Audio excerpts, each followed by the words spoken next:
we have quite another treat for you, two international thinkers and contributors to the debate on really many things, Francis Kéré and Minik.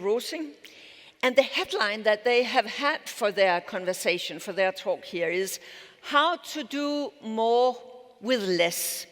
How to use and reuse resources far better. How can we get from linearity to circularity? How can we move from an exploitative paradigm to a restorative paradigm?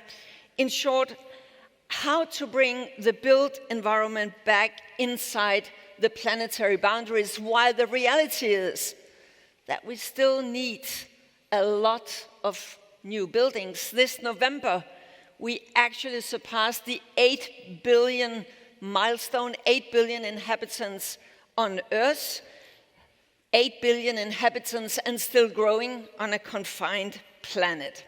So therefore, the key question, how to do more with less. So let me invite here to the stage so that you can see our guest, Francis Kéré and Minik.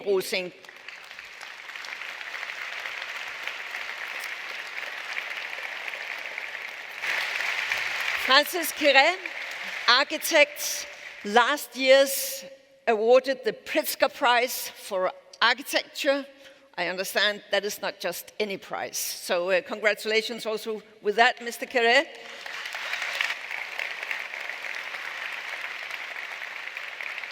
Francis Kéré has African roots. Burkina Faso is your native country, but you're also based in Berlin, I understand. And Francis Kéré has a strong emphasis on activating local knowledge and local resources.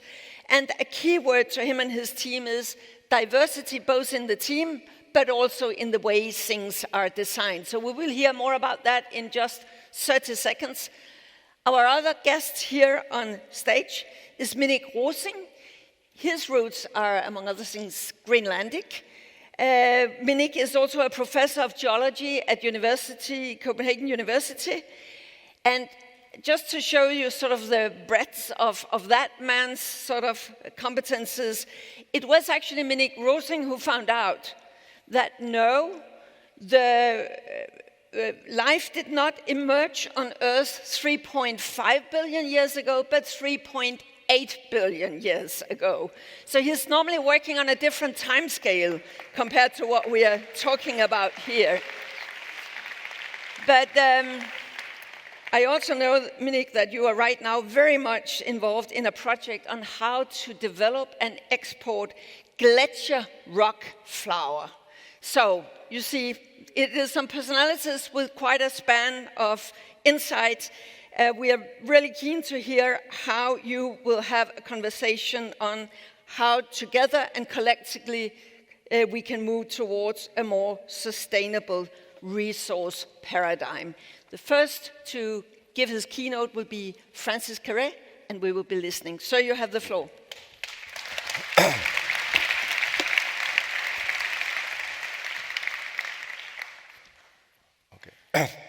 So thank you very much for your kind words.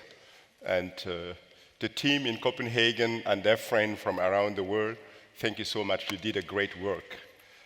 It is great to see so many friends. And to the many friends, I have to say to you, what a great honor it is for me to be speaking to you today.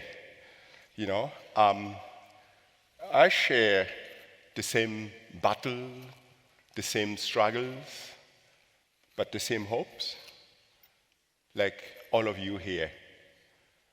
In our fight to create architecture, to shape people's dreams, you know, to inspire people, and sometimes to make communities happy.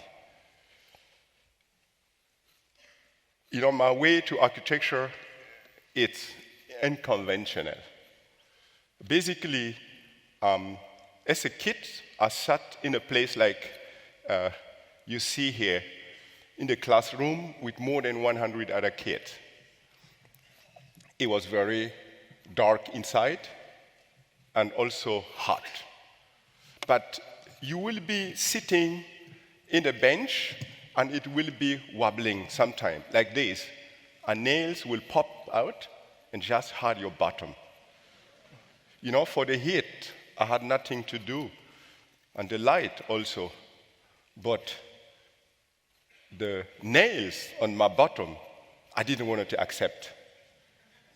So I want to volunteer in a carpentry that was between my home and the school to eventually learn how to make better benches by watching him doing it, or at least to fix them, because I didn't want to accept.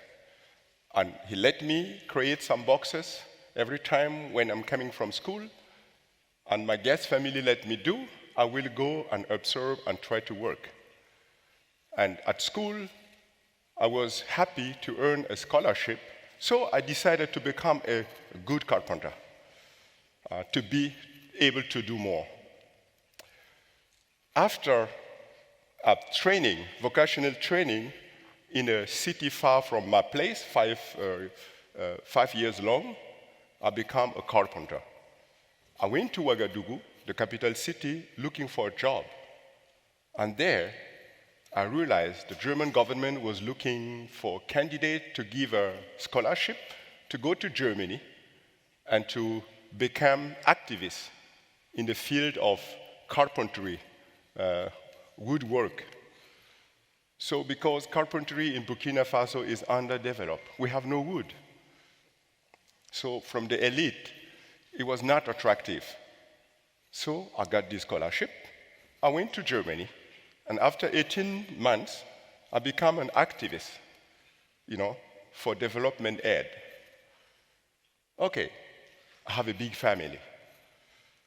After 18 months in Germany, I realized if I go back, being in this paradise, and I don't bring a lot of gifts, this is my debt. So I went back to those that brought me to Germany and said, I'm a good carpenter. Could you teach me how to lay a brick and how to draw a building, so if I go home, I can build a house? I make the walls by myself. I can put the roof in and do the furniture. So this is what I want. Okay. I was told, this is impossible, Mr. Kéré. If you want to do that, you have to become an architect. And therefore, you need a high school degree, which I didn't have at that time. Oh, what to do? Go back with no present, or fight to find another solution? So ask, how can I go to school and do the scholarship? I was almost 19. This is impossible in Germany. You have past the year to go to school. But there is an evening school. You could go for adult where you could just do your degree. Dear colleague, I went in from 6 p.m. to 11 p.m. I would go to classes, and the next day, I had free time. I went to work during the day to earn money for myself and for my big family in Africa. After 5 years, I had a scholarship. So I started to study architecture in TU Berlin. I was 30 years old. So don't say me that it's too late to become an architect.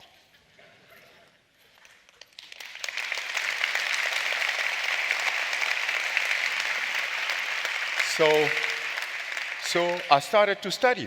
After 2 years, I know how to draw a building. So I just wanted to stop and go home. And some professor was saying, no. It is more, you have to do more. What?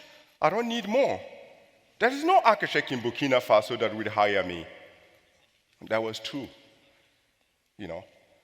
So I went back home after 2.5 years architecture study, and they decided to build a school. That would have been my present for my family, because she is very big. And that is the beginning of my career as an architect. I went back to Gando trying to convince my people that we could build a school by ourselves. There was no school in the village. And then, again, a battle started. I have to convince my family to use clay. And you know, in my place, clay is the material for poor people. For good reasons. You have to do a lot of repairs. That's why people reject it.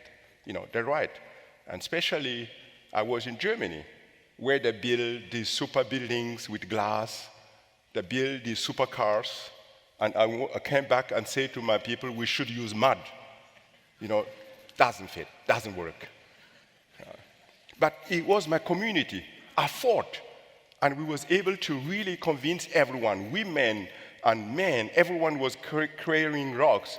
And Minik will be happy to see this because he's going to show us a rock. One of these could be your rock. I wanted to use these to create a foundation, a basement. And I wanted to introduce new technique using clay, you know, compact clay blocks, which was modern for my people. It looked fancy. It's not glass, it's not concrete, but it is good. And with that, I succeeded building this school, which is still standing and need no repairs. That was a miracle for my people.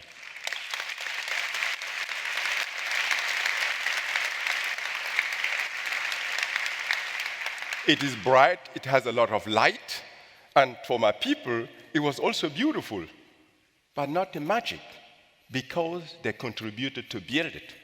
Let's be honest, they built it. And I was the teacher, and the architect, and the supervisor, and the head worker at the same time. And that is how it goes.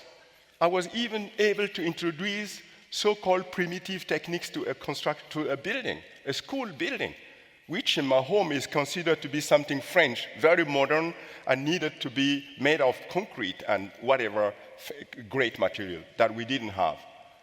And it was a battle. Trying, testing. So first, to myself, to understand that I understand what I was going to do, I will be able to do it, and also to prove to my people that it's going to stand and not collapse. So this has been my career, my life. So those of you, dear friends, who are trying to get me somewhere, sometimes if I can't, you have to know I'm always in the mission that is keeping me away to join you and share my enthusiasm to you. So we test and we apply. And people trust, and the buildings are growing. And so we needed a place to store books because we had more students. And then I had an idea to create a place where you have openings, ventilation, but using a daily object that my people knew very well. We cut them, get them, carry them to create a sort of ceiling. And with that, we put a cover, of course, on the top, and then that is inside. You have light and a natural ventilation. And so you could store books. It's not a library. So we had no resources to do that. Of course, today I may have that. But it's to store books for those kids that cannot afford because they're poor to get it. And even the corner where you could sit and read and discuss is what we created. And that is my village today. You see, the campus, the school is green. It is a paradise for everyone. It's an oasis. If you see the rest of the country that is dry. And then on the lower part, you have a high school now that is still growing. And I still need to work a lot, planting trees this way, using pots to put water. So-called drop technology à la Francis Kéré, you know. Yeah. Get a pot, it is there. If it breaks, people bring another one, just put water. The system is working. No plastic. And I cannot show it to you today. With the leftover, I am creating amazing floors, I'm telling you guys. So it is circular. I even didn't know the word circular. For me, it was a resource. I just use it. So, and that is the campus, trying to put trees and care. It doesn't take long, dear friends. People start to ask me to do their project. And so very quick in this project, I was able to put things together. Like here, Laureate, you get it, and you extract it like the way you see it, and then we cut it. It become modern. No one will contest, because with the cut, it's perfect. So you could just put them together, and then wood, locally available wood for a facade, and getting always people be involved, even women in the construction site, this way. And they help do and create our buildings. And with the leftover, we're making chairs and sitting opportunities for kids, And so suddenly you realize from a high school building, you have a campus. It has a university. And the client called it BIT. I almost said MIT. Yeah, we want also to have the great things in these leading countries. So we created our MIT in Burkina Faso. So we named it BIT.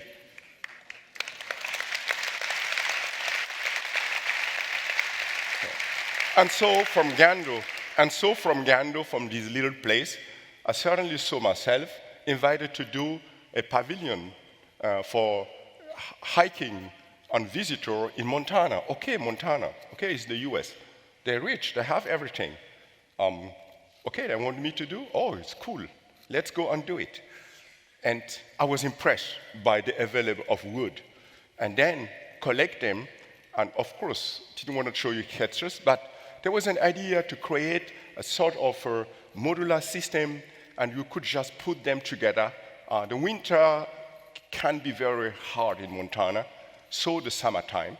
And then you created a pavilion for visitor that is standing, could withstand the hard winter. Then in the summer, there was the proposal. I love to see this visitor running. Is a son of a good friend of mine, is Noah, the son of Ivan Ban, running, but then tired, another one is resting. We didn't want to put adult, but that is what you could create with our profession. And it's working very well, and you could play concert. So this client is so overwhelmed by these ideas of using locally available wood, even in Montana, to create the structure for their visitor that are sponsored. So the money is gone, by the way. They sponsored some of my work in Gando with $750,000 because they were so inspired by the structure. That is what you can do, if you really believe in using what is abundant to create structure. So it went through, and with wood, depending where I am. If you have to do a Serpentine Pavilion, it is London. These people are rich in terms of technology, in terms of knowledge. So why don't we make it so sophisticated? I'll go. It looks like an UFO, but if you go, I use massive wood and to let it appear light, like textile. African textile, of course. It could be Danish textile, but I had African textile as an example, and that's what we created. No matter where I am, I'm trying to see how can I use a given material in a very different way to make a difference. And then I will go back to my place. Here in Léo, Burkina Faso, was given a job to create the clinic, but I want to talk about housing. Housing for doctors. I made little boxes, the size of daily housing in Burkina Faso. Is not housing model a la Elementals from Aravena, but a la Francis in Burkina Faso. Very simple, very clear, and then people will visit and see, aha, this is a nice size. I can replicate it. And that is my idea how I work, always trying to find a way how to share knowledge, and then inside is clean. And people realize it's comfortable, and they're looking to have it. So from that approach, it grew that now I see myself being invited to be involved in creating a parliament house in Benin. I get inspired by the way people gather together, but also by the tree itself to create the structure. So like a giant structure from the little school in Burkina Faso, creating representative houses for countries, for nations. That what you see is under construction. Dear friends, is another completely other experience to do so. but I enjoy it. And then I realized I'm a real carpenter. Even with concrete, I'm starting to weave to reduce quantity of material, being smart to create this project. I got this picture from an architect who is helping me and just with this word, Francis. It is emotional when they took this structure out. All the workers, more than 1,000 people were saying, wow, we didn't know that we're creating something like that. It is thin, but it is inspiring. And that is what inspired me. So now you ask me, what is next? With the work that I'm doing, really, the so-called elite, or let's say those that can afford, started to say, wow, we have to ask him if we could do our housing project with the same material, with the same technique. You know? And this is because of your recognition to my work. And potentially for sure, for the awards. People now, oh, there is another way than the other one that we knew. And that way they start to ask, we're doing housing, or people from Africa will say, you know, Francis, I made my wealth in a given country. I'm asking you to design a culture center for my community. They don't wait for our government to do that. They just want to put the money and create it. So that is the turn. And if you know how big the continent is and what is the expectation about population, if you realize a little action like how I started is generating something that is very different. And this way, we will be able to create a lot for the continent. And I have a big, big team in Burkina Faso. And with this team, hey, guys, believe me, in less than 100 years, we're going to build entirely Africa. Thank you very much. Thank you. Thank you. Excellent. And now Minik Rosing. Well, thank you very much. There's an awful lot of you out there and just me up here. So I decided to bring a friend which can help me with my presentation. I'll try to do it relatively brief because I have only a very few things that I want to address. But you are, of course, all dealing with architecture and building stuff. And I think the theme of this conference is how we can lower the imprint or the footprint of what we do. But I think I will try to maybe impress you that it is actually a common thing for all life to leave a footprint on Earth, and our goal is to leave the most beautiful footprint that we can. But let me just try to start at some kind of beginning. So life is, of course, unique to Earth as far as we know, but one thing that characterizes life, aside from anything else, is that it's always out of equilibrium with its surroundings. So life is something that is always fighting some surroundings around it, and that means that all life has always been looking for a home. All life has always needed some place to live. And I brought this rock because it's a spectacular rock. It has a very beautiful structure. I'm sure at the back seat down there you will enjoy it very much. It has this very fine layering. But this rock, about maybe 20 centimeters high, is actually a building. It was made by bacteria 1 billion years ago, and I would like to remind you, 1 billion years is 1,000 million years ago. So it's a very old building, and it's still standing, and it's still with us. Scaled to the size of the organism who built it, it would be a high-rise 40 kilometers high.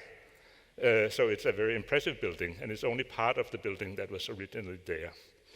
And it consists of small pieces of fragments of stone that is cemented together with a cement of carbonate, like you do with bricks today, with mortar. So it's a very old tradition that we are carrying on with today still. So I think that this is a good example that all living organisms have been creating homes for themselves. So they protect themselves from the environment. This has been going on for about 3.8 billion years, that somebody have been affecting the environment and building homes for itself, and also, of course, leaving a footprint. Today we sit in here and breathe the atmosphere. We think that the atmosphere is a very typical aspect of our planet, something that characterizes it. But the atmosphere we are breathing is actually a synthetic product made by the life on Earth. And the radiation balance that gives us the temperature is maintained by living organisms. Something that we are obviously ourselves now trying to mess up to some extent. Anyway, about maybe 500 million years ago, when this rock was already 500 million years old, the first organisms decided they could actually build real structures around themselves that were manufactured to just host this particular one organism. So that is what we know as shells today, or skeletons that we have around many more advanced organisms like animals. Almost all organisms have shells that are made out of something that contains a lot of carbon. So building a house is interfering with the carbon cycle. And if you look at the Earth from space today, for instance, we can see the Great Barrier Reef off the coast of Australia, which is, of course, an enormous amount of carbonate, a lot of carbon that is stored in this fantastic structure that is sitting there. So that is kind of the prototype of a very big row house with organisms spreading for maybe 1,000 kilometers. And also, as Francis showed very nicely, today we use wood, for instance, also for dwellings. Many organisms use wood. But again, everything we do for making houses is somehow interfering with the carbon cycle. So where is this leading? Well, it's leading to the point, I think, that regardless of what we do and what we think, our destiny as living organisms is to interfere with our environment. There's no way we cannot spend resources in what we do. And all organisms, again, through all these years, have done it. And as you can see here, they left a footprint that can be seen to this day. And I think much of the discussion you hear in today's discussion about architecture, any other kind of interference you have with the environment, and that is that we should leave as small a footprint as possible, preferably none at all. And we should not spend anything, we should spend less and so forth, which is of course true. We shouldn't be wasteful, we should be aware of the impact of what we do. But the illusion that we can do anything without leaving a footprint, and that anybody before us have ever left the Earth without leaving a footprint that is standing still 1 billion years later, is completely unrealistic. So I think that, in my sense, it's easy for me to say because I'm not an architect, I'm not even doing anything in relation to architecture other than living in a house. But one thing that I have observed, I think, is that oftentimes today, architecture, as many other sciences, is reactive. It is trying to see itself as an agent against a problem in the world, which is good. It's nice. Everything is fine by that. But I think also we should all be better than just being a solution to a problem. We should create something better for the future. And I think that getting building materials that have less impact on climate and so forth, leave that to the engineers. They're good at that. But as architects, you should have optimized on doing something that is more beautiful than was there before, because we are going to leave a footprint. And I would even go as far as saying we shouldn't opt to use less necessarily. Sometimes it may be better to use just a little bit more to make it so much better that the footprint we leave is so much nicer and so much more beautiful and will provide for people to give a better world to the future generations. So I think the brave architecture of this day and age should be the one that transgresses the solution-solving, the problem-solving mode, and goes into the ambition of creating something truly beautiful, and that is leave a footprint that stands on Earth as long as possible, as long as it's beautiful, and as long as it adds to the quality of everything. And I think I will challenge all of you to, I know in architecture I've been enough close to architecture to know that there's a concept called the built environment, which is, I guess, meaning houses and stuff like that. But anyway, I'll challenge you to take a satellite photo or go out in the mountain or somewhere, anywhere on Earth, and look around, and I'll give you this rock if anyone come back with a photo of something that's not a built environment. Everything we see is a built environment, and something lives in something everywhere.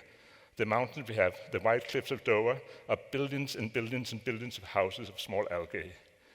So everything we see is a built environment, and again, as humans, we should leave a beautiful built environment for the future. So I think I'll stop here and go on to the discussion with Francis.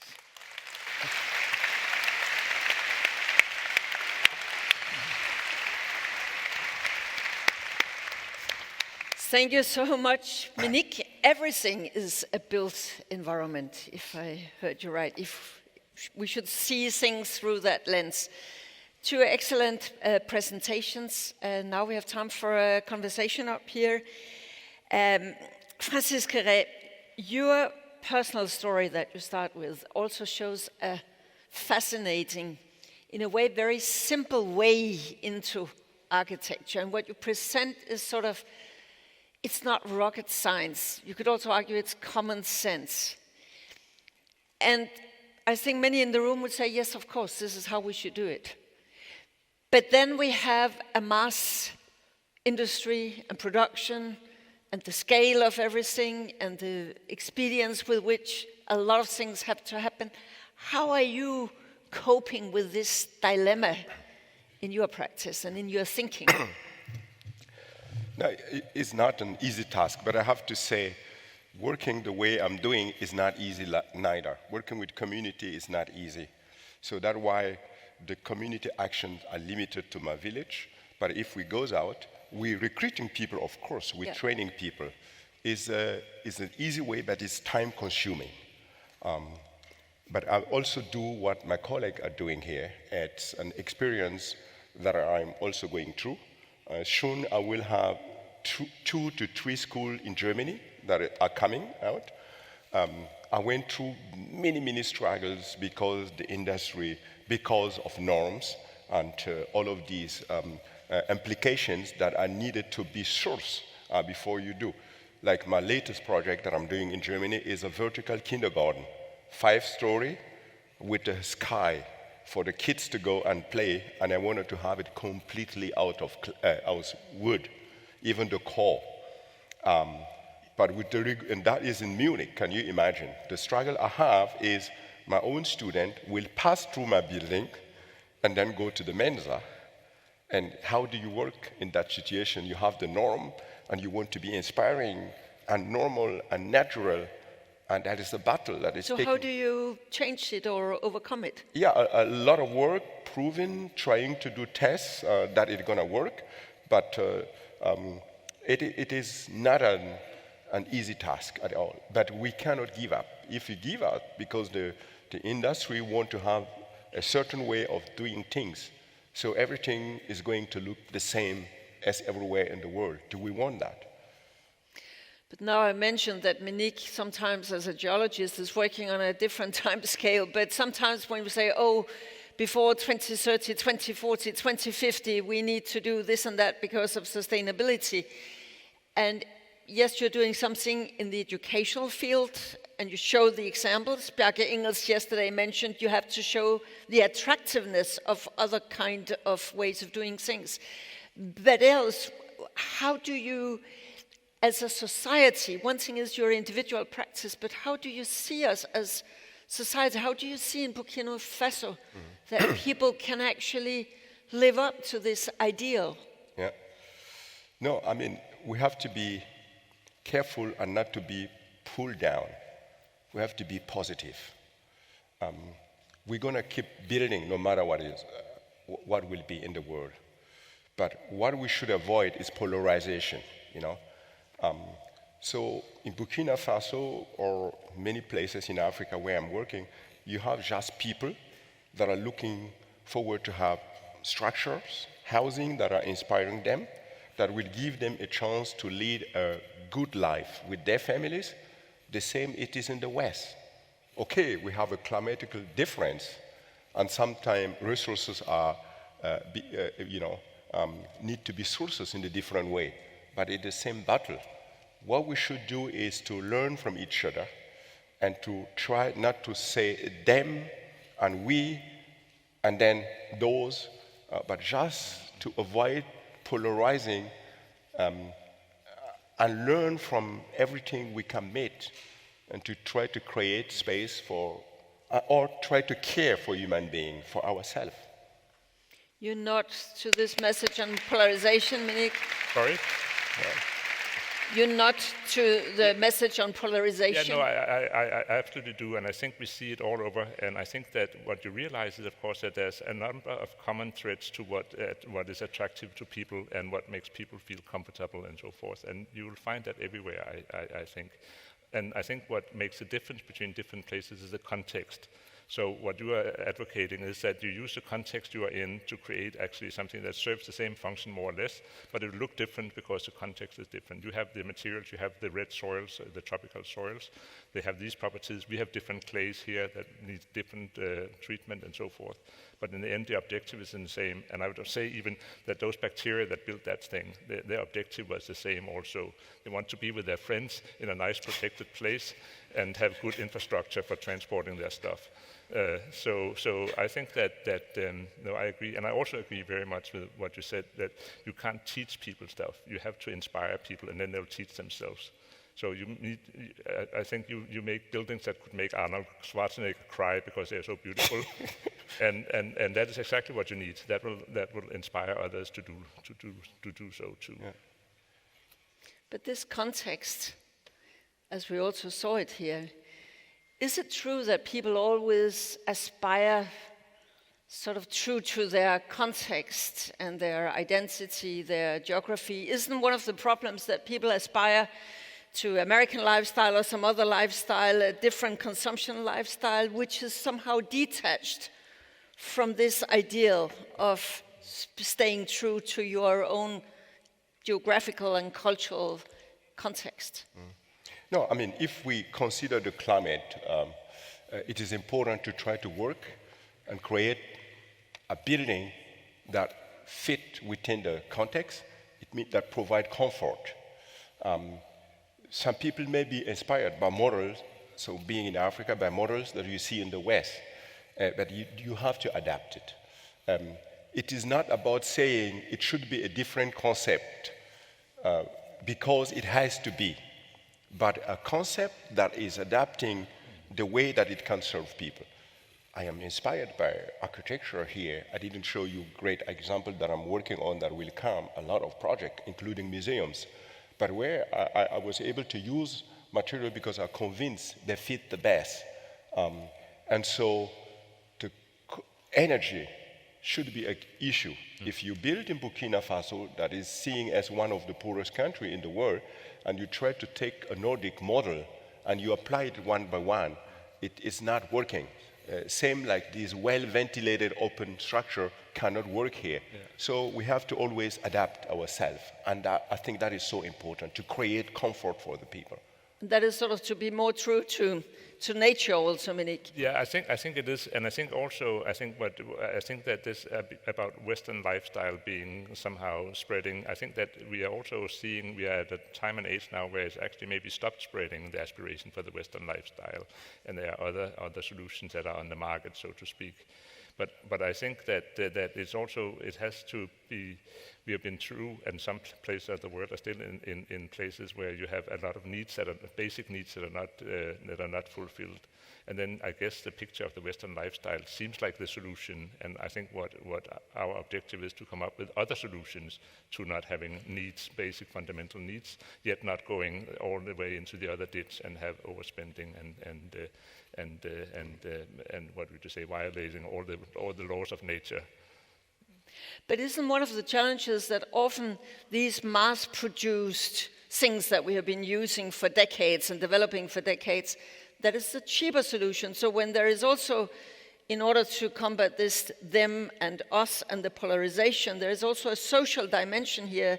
What is the cheapest solution? That must be one of the challenges and barriers that you meet now and then in your work. I mean, cheap solution is very dangerous, very dangerous. So, if it's using clay in the good way is not always cheaper than the cheap solution that you're presenting. But the way you do that, it is about lifespan. If you add a lifespan in that, you will see that it's important to think about a building as a holistic thing. I love, before you told me, we have to think about the footprint. It is not about saying we should not build. And then a cheap solution can be a disaster. If you have to constantly renew it in short terms, then it makes no sense. But those wanted to have very fast solution are going forward with that kind of solution, but it doesn't bring any innovation because you don't change the structure. We keep doing and doing. That's why I am not for cheap solutions. I am for smart solutions. I am for solutions that doesn't cause a lot of burden to the environment. But if a building can survive many years, like we see in traditional way of building, it is a good solution. Yes.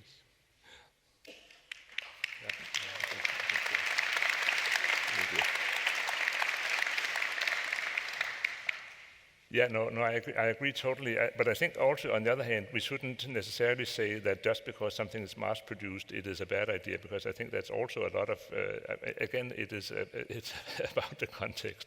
So I think that probably the dumbest thing we can do is to make very dogmatic decisions, and this is a good part of them, and this is a bad part in broad categories. I think you have to look at the individual things. But I think your idea that longevity can be a fantastic thing. On the other hand, you could also say that sometimes maybe for other purposes it's good that it is something you can, if you can tear down and it will go into soil within 5 years if you leave it. That could also be a solution in other situations. So I think that again. And I guess that the way to regulate that is a big problem because we all live in very regulated societies, and we don't want our neighbor to build a house that might turn into a stack of soil in 5 years by itself. So I think that it's not only about what we technically can do by buildings, but it's also how we regulate what we do. And I think that's kind of to your profession also. Regulation, I think, is something we need to have in some ways help us achieve these goals.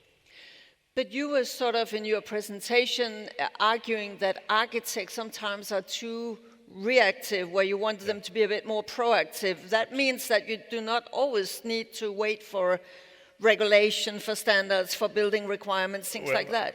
I think you could do that. I think that you can do that within a framework. It's like you also the load-bearing capacity of the soil will tell you how tall a building is. There are always constraints on what you do, so you're never unconstrained. But within the constraints, you can have an aspiration to do something that is not there only to be virtuous by having this and that and the other, but something that actually adds something positively to the built environment and to those who live there. And that might cost some resources, but my argument is that it'll cost resources regardless of what you do. If you make the ugliest, dumbest, cheap building, it might cost more resources than building an absolutely beautiful and wonderful one. It could be one that'll stay for 1 year because it has a special purpose that only lasts 1 year. It could be one that stands for 1,000 years. And sorry, it's just for the translators. I hope you can follow it there. He's speaking fast. Very fast. That's because I got excited about it. Exactly, that's why. No, something is clear. Everyone here in this room is open for great solutions. For most of us, sometimes it's not giving opportunity to do so. If we're thinking about solution coming to say, I'm listening people talking about how to use recycled plastic and that produce a prototype. I have been facing people telling me it will be good for Africa. That I become like aggressive. I say, why is good for Africa, not for you guys? But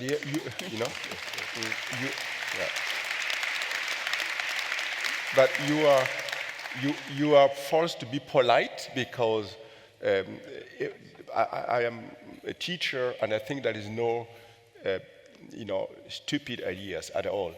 But the question is, if we're considering that way, it is to giving those keep producing plastic an emergency way to keep doing plastic, because they will say, okay, we could recycle them to put into building. But scientists has proven that plastic cannot be deteriorated.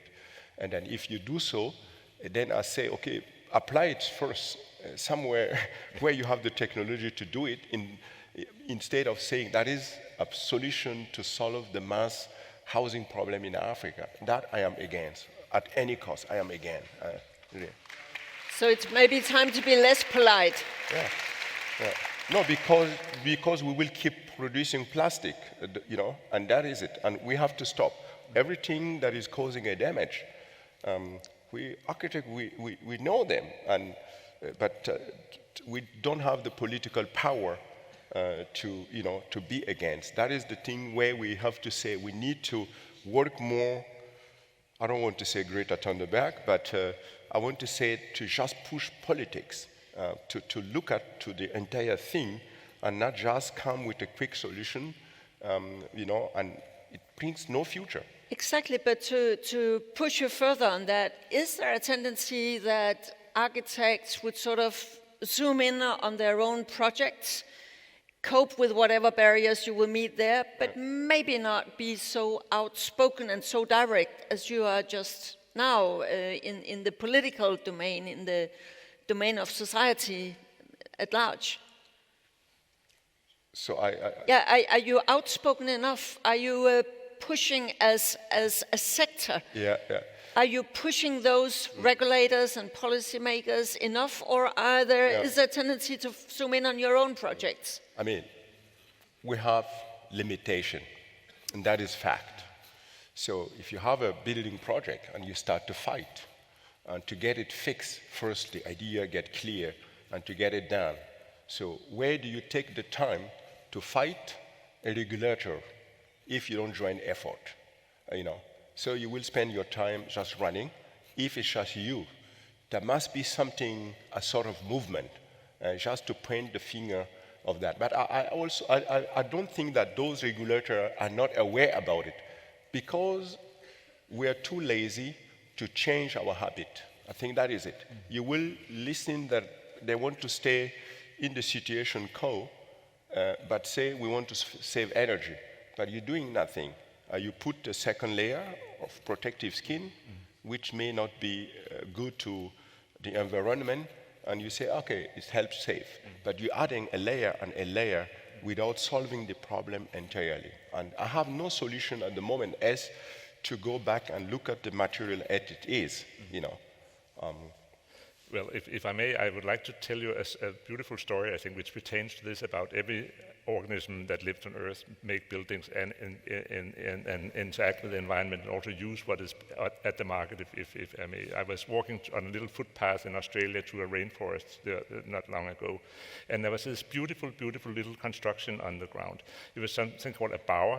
It's a bowerbird that made. It's a beautiful built structure. It looked like a beautiful thing made of little sticks that were all bent in and woven into a beautiful structure, and it was painted with red juice from berries afterwards, and around it there was this beautiful, beautiful blue decorations, absolutely condensed romanticism sitting there on the forest floor. And this is this bowerbird, and it's been doing this for millions of years to attract the male, does to attract the females, and it's a terrible work. It takes a bowerbird 7 years to learn to do it. And it takes all-day work to get blue flowers that they'll pick and put around this thing to make the decoration.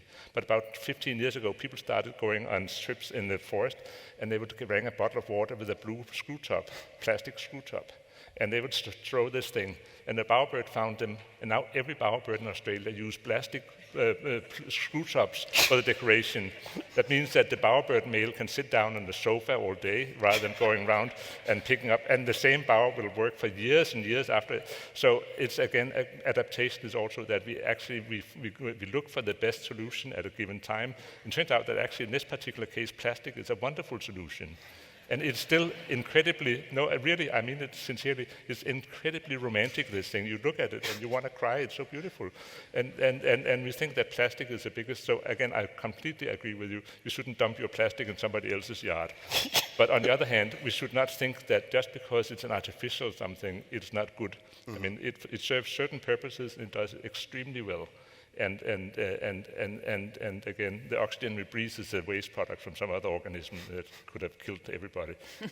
So just again, I think that it's really important that keep your mind open and don't categorize stuff as being, this is artificial, it's bad, this is natural, it's very good. And because it's not, to me, it doesn't work like that. And I think that you can make wonderful solutions with a combination as long as you do it purposefully and with, with the right mind. So I'm totally aligned with you. Like if you do this observation, I don't call myself a purist, but I rather call myself a material opportunist. Yes. Like I will see in the given place what is abundant. How can I use this in a very efficient way? Yeah. So if something made artificially with plastic, that I'm talking per excellence, can contribute to create like a little quantity to create more, then I will go with it. Of course, yeah. I'm using also concrete. That's why I don't. It's about being smart, trying to find way how you really can create something that just work very well.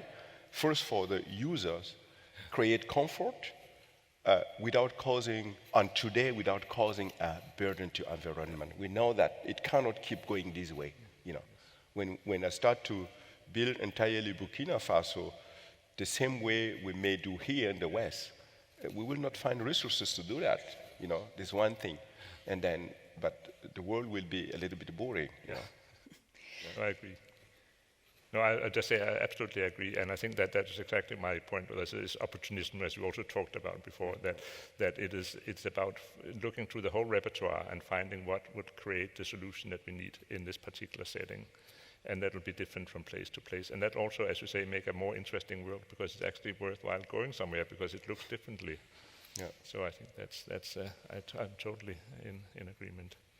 So you agree, but you still have some nuances as far as I can hear it. I don't think it. Actually, I think my statement was to the same, exactly to the same point, was that as you said, the opportunism. If plastic turns out that is actually solving a problem and make life much beautifuler and much easier, then by God, use it, and we all do it anyway. So. So about polarization, we see that we have some nations nowadays where really group of decision taker or parties are pushing the society apart. Disintegrating. I think we're creating for people. We have to make sure that we don't polarize. Yeah. We have to talk about the problems for sure, but then to find a solution because it's our planet. And polarization is not bringing us further. Just to discriminate a group because they're just using a given material that you don't use, it doesn't bring nothing. So, but let me come to nature. So, have you done some study to see how termite was able to build such giant things? Yes. By being so little. Yeah, termites are wonderful creatures because they build these enormous, fantastically complex structures. And there are these things that are called, I think they're called magnetic termites because they build their termite things. So they are big, flat structures, and they are in such a orientation relative to the sun that they don't heat up. And they have these chimneys to make a draft, so you have to get cooling in the earth where the termites live. But I think termites are a very good example of animals who make very complex buildings, and also, of course, as you say, they also look at what is at hand where they live. And the termite, I know that some places geologists use termite mounds for exploration because the termites go down and take the minerals deep down where you can't see them and put them up and build the superstructure. So as a geologist, you don't have to dig down, you just take a lump of the termite hill. So no, I think that, again, back to this point, that we all build and we do kind of for the same reasons and with the same means. Using stones and mortar has been done for 3 billion years, and we will probably continue doing. And even by termite. Yes. Yeah. I take your point, Minik, as you also said, we can't do anything without leaving a footprint. And therefore also saying, whether people like it or not, there will be growth. Yeah. And there will be plenty of it, because that's sort of how we are and how nature is. So it's about how can we create that growth in a smarter manner. We have been discussing a lot here new builds. But there is also, now you also, part of your life is in Germany. I mean, in countries with a lot of buildings and a lot of needs satisfied, we also need to zoom in more on renovation, on recycling. How do you, Francis Kéré, how do you see that? Because that's an area that everybody will talk about, but where we can also see that the business models, the way it's evolving as sort of a business, it is slow. There's still a lot of business as usual being done out there. Yeah.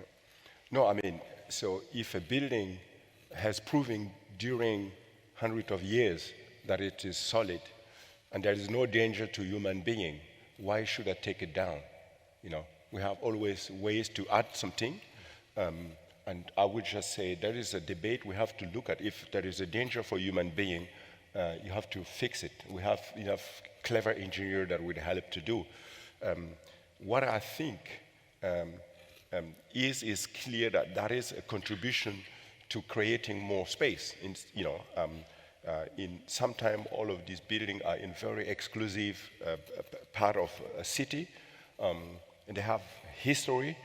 And I think that is a pattern of human life. It just traces, and we add our little thing. It get more value, but it's also grounding us. We cannot keep tearing everything down and try to always create new things. This is it's against human nature. It's against human nature. No, I think that again as you say, changing the stuff and adapt it to new uses, I think is we have to do that. But I think on the other hand, and it's not to argue against what you said, but this idea that we can recycle ourselves out of stuff when we have a growing population, that's probably not likely we can do that. But I think also a lot of the other commodities we use other than now buildings are metals. We use now metals that we didn't even know 10 years ago and nobody knew the name of. So there's nothing we can recycle into all these new things. So we are in an era where things develop so incredibly rapidly that even if we had all the best will to recycle, the materials that we are using now are different from those we used just 10 years ago. So we have nothing to recycle into our present day commodities. And I think that's something again. So I think we have to expand that view into something else, and that is to be not wasteful and be sure that whatever we take in of new intakes, we handle more carefully and with less detrimental effect to nature. But the idea that we can be inside a kind of a washing machine that spin cycle is not possible. So that goes back to the way we design and construct things. Yeah. So I think it's not about whether we do it or not. We have to do it to use new things and build new things and change things. And we lose stuff all the time. I just try to think how many umbrellas and ballpoint pens you lost in a lifetime. So we always lose part of, generally, maybe between 20 and 50% of what we use get lost somewhere in the processing. So that means that we will always need stuff. But the way we have to look at it is to exploit these things in a manner that is less exploitative, so to speak, that it does not has the detrimental effects. So many of the side effects of mining and all the things are willful neglect of something we knew we shouldn't do. I mean, we absolutely know it's wrong the way we do it in most places, and we do it anyway for economic reasons. It's not that we are not unable to do things with more respect for the nature that we are in, but it is that we choose not to. Now this session had in its headline also something within planetary boundaries. And the fact that we become more and more people, more and more consumption, more and more everything, how do we keep with that and cope with that? Do I hear you, Minik, as if you basically, you say that is not a problem, these planetary boundaries? No, the planetary boundaries are definitely, they are absolutely, they are real, they exist, and they are there, and we'll hit them whether we believe in them or not, and we are for some of them. No, what I'm saying is that we cannot make the illusion that we can turn back and not challenge this, but we have to understand that some of the planetary boundaries we are crossing them for no good reason other than wastefulness. And I think that we should obey them, but we should find ways to live within them without the perspective being not thinking that we can say not spend anything more, we can just recycle what we have, all that. That is impossible. So we have to be realistic about it. But we also have to be realistic. Of course they are there, and we have to see them, and we will actually, most of them we can feel because we're already banging our heads against them.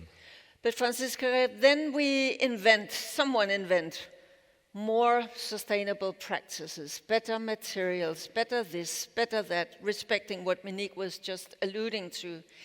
And then a lot of this progress is eaten up, because then we want more square meters in our houses, and we want more cars, and we want more commodities, and how to handle that challenge if there are planetary boundaries. Yeah. No, but I think the economy will already limit us, so about square. If you cannot pay, you cannot ask for more square meter. I am generous. I will give everyone more square meter rooftop and sun at any times. Beauty. But it's limited what to do. So if we could afford everything, it's going to be boring. I mean, that is like the fight to improve, to get better. That is what has made us be human, we are. But we have to be aware about our common planet. So if we destroy it, there is not a second one that we could go to. I don't know, maybe Elon Musk by himself alone, without us, Maybe not the best example of sustainability, but... Yeah. But no, I admire this guy with the battery and whatever, but I have to say, let's also solve problems here. And I hope that we will have more pioneers so standing on Earth and helping us find solutions for this common home, which is our planet. But are you not, both of you, concerned with the time limit we have? Because I'm sure that if we had endless time to move into a more sustainable kind of economy, then mankind would make it. Minik, although you are dealing with hundreds of millions of years as a geologist, are you comfortable that we will have the time to do it in this very gradual, ordered, undisrupted manner? Well, I don't know. I'm comfortable. I think that we have to. I mean, I cannot see any alternative to it. I don't think we can make any disruptive thing that is within any ethical framework that we know of. So we have to do it, and I think we can. And I think one thing we have both been advocating for climate awareness and what have you through many, many years, and I'm sure we have shared the frustration that nothing happened. But actually, I think that it's also a generational thing. In this time that has gone, a new generation has come. And all us from previous old generations, although we may be better architects after 80, as Jan Gehl said, but we may be have less plasticity to change our behavior, whereas young people, I have looked differently. You'd be very hard-pressed to find young people who don't have the insight and the will to do something today.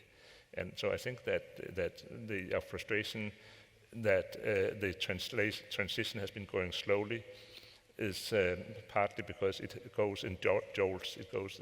We are leaving the floor to a new generation that'll do it better. I believe. But I think that you are right. It goes depressingly slow. But I can't see how else it would go. I mean, it should go faster, but it has to go, I think, in a continuum. Is it also your experience, Francis Kéré, that when we talk about a new and younger generation, for instance, also in Africa, then this is sort of top of mind?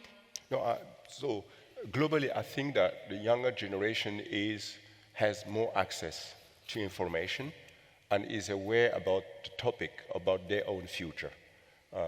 So we being going through COVID, and there's a lot of questions we're asking ourselves, and what is the future of the planet? And particularly being here in the West, but also in Africa, I know that young people are really, really aware and keen to fight for a better future.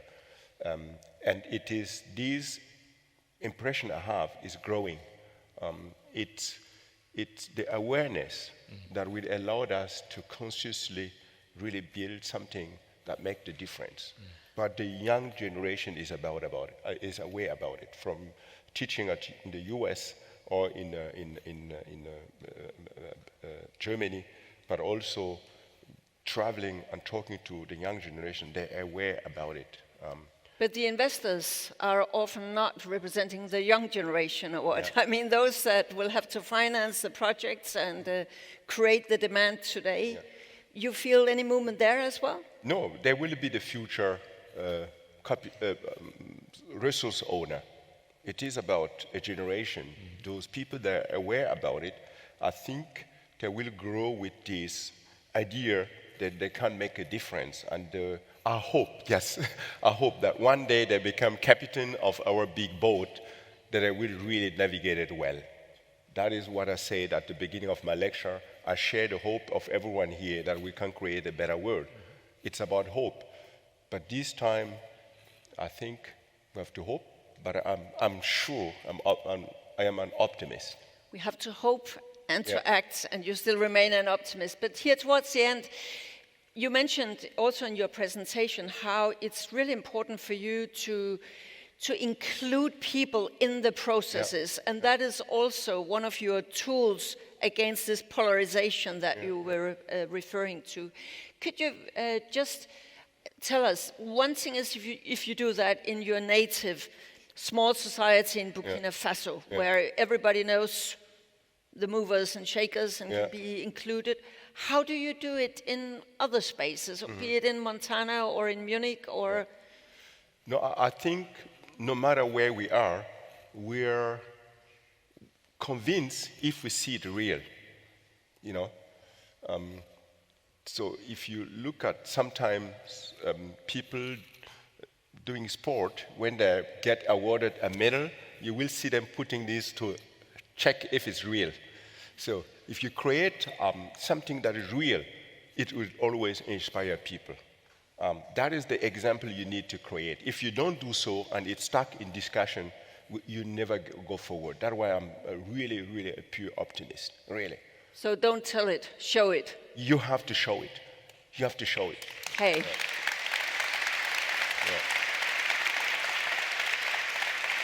Would that not be a good place to end this conversation? I'm sure that these gentlemen, they could just continue. I'm sure they will do out there backstage. But I think that this final remark also linked very well to your key message, Minik, to the architects, not only to be reactive, but to be proactive. And I think we have heard that message time and again here. Show it. We need the good examples to make it attractive to be part of the journey that we need. And remember, the world is beautiful, and we should not despair. It is beautiful, and we need to preserve it. Super. And that was the word you also used, both of you, beautiful. Thank you so much, Minik Rosing and Francis Kéré.